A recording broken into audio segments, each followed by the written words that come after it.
जय श्री राम।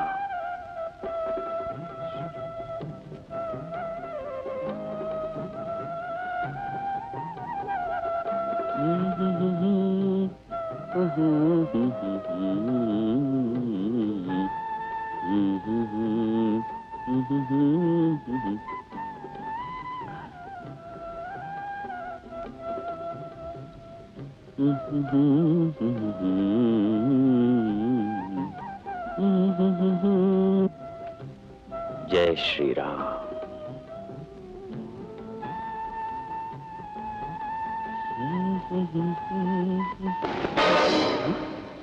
अरे आशु, मारी लखेली रचनाओं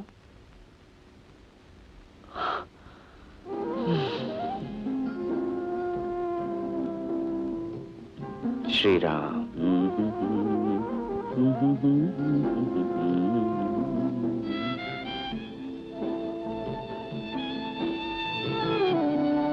श्री राम।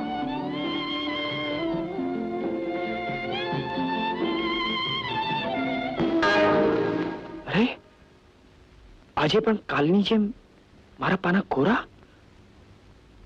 મારી લખેલી રચનાઓ પ્રભુ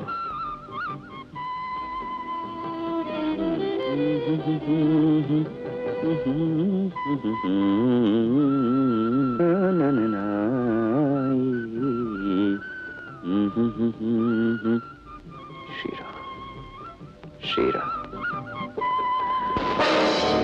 आशु, अरे આજે પણ મારી બધી રચનાઓ ક્યાં ગઈ? હા, આ શું થવા માંડ્યું છે? મારા પાના કોરા કેમ થઈ જાય છે? કઈ સમજાતું નથી. શું કરું? પ્રભુ પ્રભુ, આ બધું શું થવા બેઠું છે? શું તને મારી ભક્તિમાં કઈ ઉણપ દેખાય છે? હું રોજ લખું છું ને સવાર થતાની સાથે જ મારા પાના બધા કોરા થઈ જાય છે. શું કામ? શા માટે પ્રભુ, શા માટે? તને મારી શક્તિમાં, મારી ભક્તિમાં કઈ ખોટ દેખાય છે? ખોટ દેખાય છે.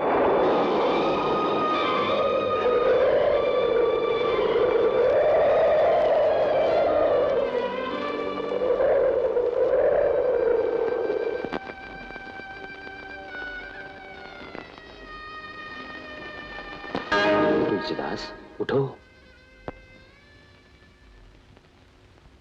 प्रभु, आप मारा आंगणे तारा प्रश्नનો ઉત્તર આપવા આવ્યો છું. મારા પ્રશ્નનો ઉત્તર?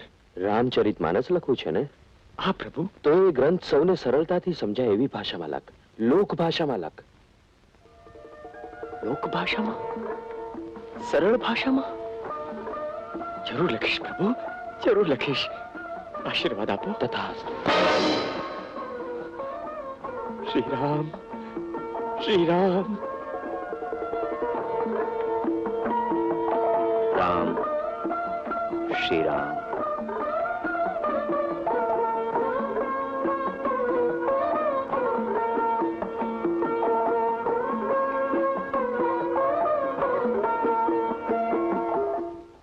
तुलसीदासे रामायण ग्रंथ पूरो लखी नाख्यो छे। रातना चोरी करी वेता पानी में पधरावी देवानो छे। छो समझी? हाँ।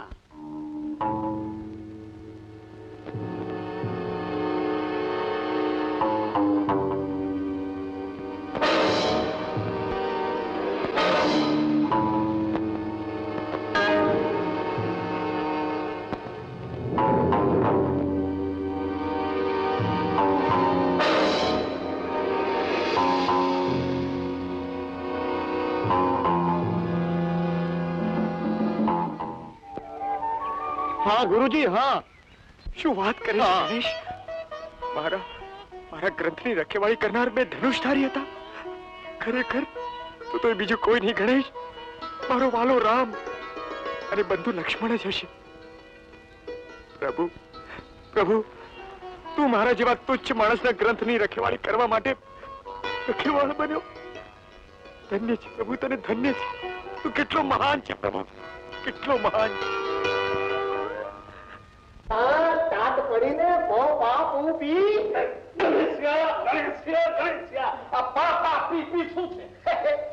પા એટલે પાપિયા, પ એટલે પરમ, પુ એટલે પૂજ્ય અને પી એટલે પિતાજી. તારા પિતાજીને તો પાપી કે છે. આ તે હોય એવા તો કેવા જ જોઈએ ને. મારા ગુરુએ લખેલો ગ્રંથ ચોરવા માટે તમે માણસો મોકલ્યા. અરે પણ જ્યાં ભગવાન રામચંદ્ર સ્વયં જેની રખેવાળી કરતા હોય એને તમારા જેવા રાક્ષસો શું કરી શકવાના છે? હજી એ કહું છું, માની જાઓ, બહુ સુધારવું હોય ને તો પગ પકડી લ્યો મારા ગુરુ સંત તુલસીદાસજી મહારાજના. જય રામજીની. તારે પેલી રામી ધોબણ હારે લગ્ન કરવા છે એટલે આવી સસ્તી શિખામણ આપે છે. પણ હું કોણ? પાપા પૂપી નહીં, શિવશંકર પ્રખર પંડિત. એને મારા પગે પડવું પડશે. અરે ધનુષ્ય બાણ હાથમાં ધારણ ન કરે ત્યાં સુધી ભગવાન કૃષ્ણચંદ્રના ચરણમાં ન નમનાર મારા ગુરુ તમારા જેવા રાક્ષસના પગ પકડે? અરે રામને મૂકીને રાવણના પગમાં ઝૂકશે? જય રામજીની. ઝૂકવું તો એને પડશે, અને એ પણ વિદ્વાનોની સભામાં અને કાશી નરેશના દરબારમાં. આ વખતે શું ફરિયાદ છે પંડિત? મહારાજ, તુલસીએ દેવોનું અપમાન કર્યું છે.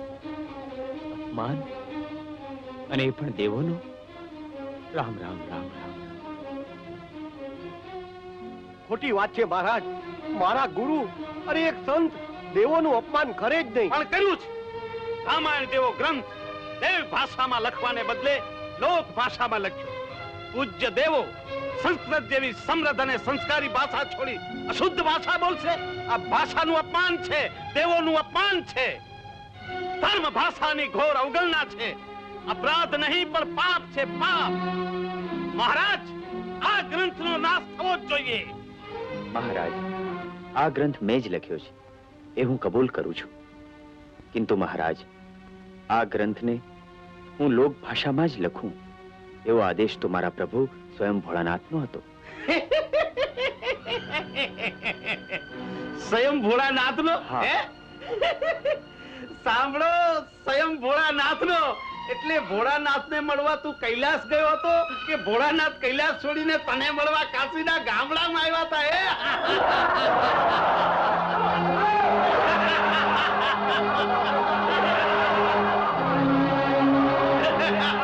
ધતિંગ છે, ધતિંગ. સસ્તું નામ કમાવાના ઢોંગ છે. એટલે પેટ ભરવા સારું પ્રભુનું નામ વટાવી ખાવાનો ધંધો છે, અપરાધ છે.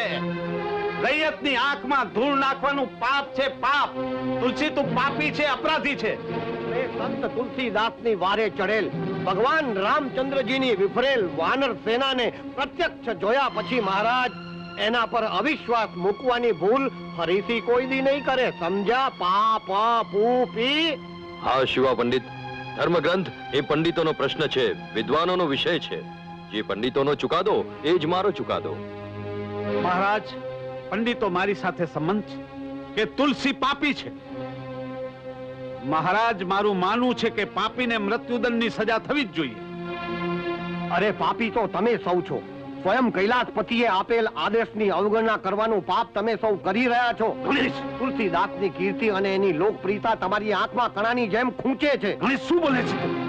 અરે કોઢી સ્વરૂપે રહેલ પવન પુત્ર હનુમાનને તમારી આંખ ઓળખી ન શકી એટલે એને ગામ બહાર કાઢવાના બાને તમે તુલસીદાસના પ્રવચનમાં વિઘન ઊભું કર્યું. ગણેશ, ઓલા હરિજન વાતમાં પગ મૂકવો એને પાપ ગણાવી મહારાજના કાનમાં ઝેર તમે રેડ્યું. ચૂપ ગણેશ. રાતના અંધારાનો આધાર લઈ ઓલી ચુનિયાના ધણીની છાતીમાં ભાલો મારવાનું પાપ પણ તમે જ કર્યું છે. ગણેશ, અને ઈ ભાલો મારેલ મરદામાં પ્રભુએ પ્રાણ પૂર્યા ન હોત, અરે મારા ગુરુની લાજ રાખી ન હોત, અને મારા ગુરુને જો અગ્નિ સ્નાન કરવું પડત તો એ અગ્નિ સ્નાન કરે એ પેલા હું તમને મારા હાથે જ સળગતી ચિતામાં જીવતા સળગાવી દે. ગણેશ, આવો તમાચો તમારા ગાલ માથે પડવો જોઈતો તો પિતાજી. અરે આ સંતની ચરણ રજ થયા હોત ને તોય પવિત્ર ગણીને કોઈ માથે તો ચડાવત. પિતાજી, એક શેરીના કૂતરા સંપતી રહે છે પણ તમે તો કૂતરાથી ગયા ગુજરા નીકળ્યા. જય રામજીની. બાર કા સારું થઈ અને ફરી સભામાં મારું નાક કપાવે છે. હે, તારા મનમાં રહેલ વેર ઝેરને આગળ ધરી અને ન્યાયની આંખોમાં ધૂળ નાખવા માંગે છે. આ જ ગ્રંથ લોક ભાષામાં લખવો એવો સ્વયં ભોળાનાથનો આદેશ હતો. એનો પ્રત્યક્ષ પુરાવો છે તારી પાસે, છે તારા ગુરુ પાસે? બોલો, બોલો, જગતમાં છે કોઈની પાસે?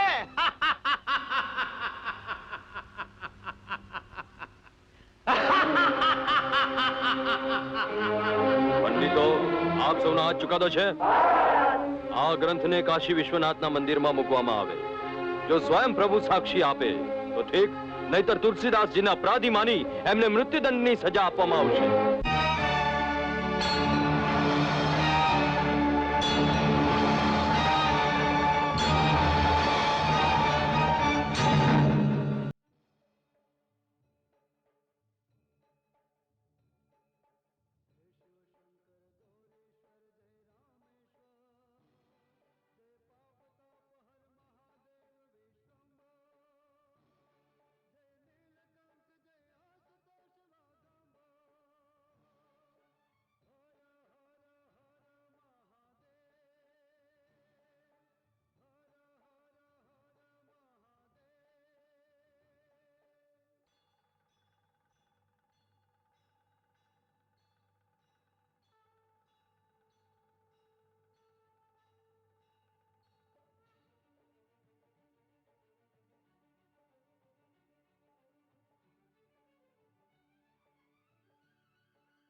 માફ કરો તુલસીદાસજી, હું આપને ન ઓળખી શક્યો, મને માફ કરો.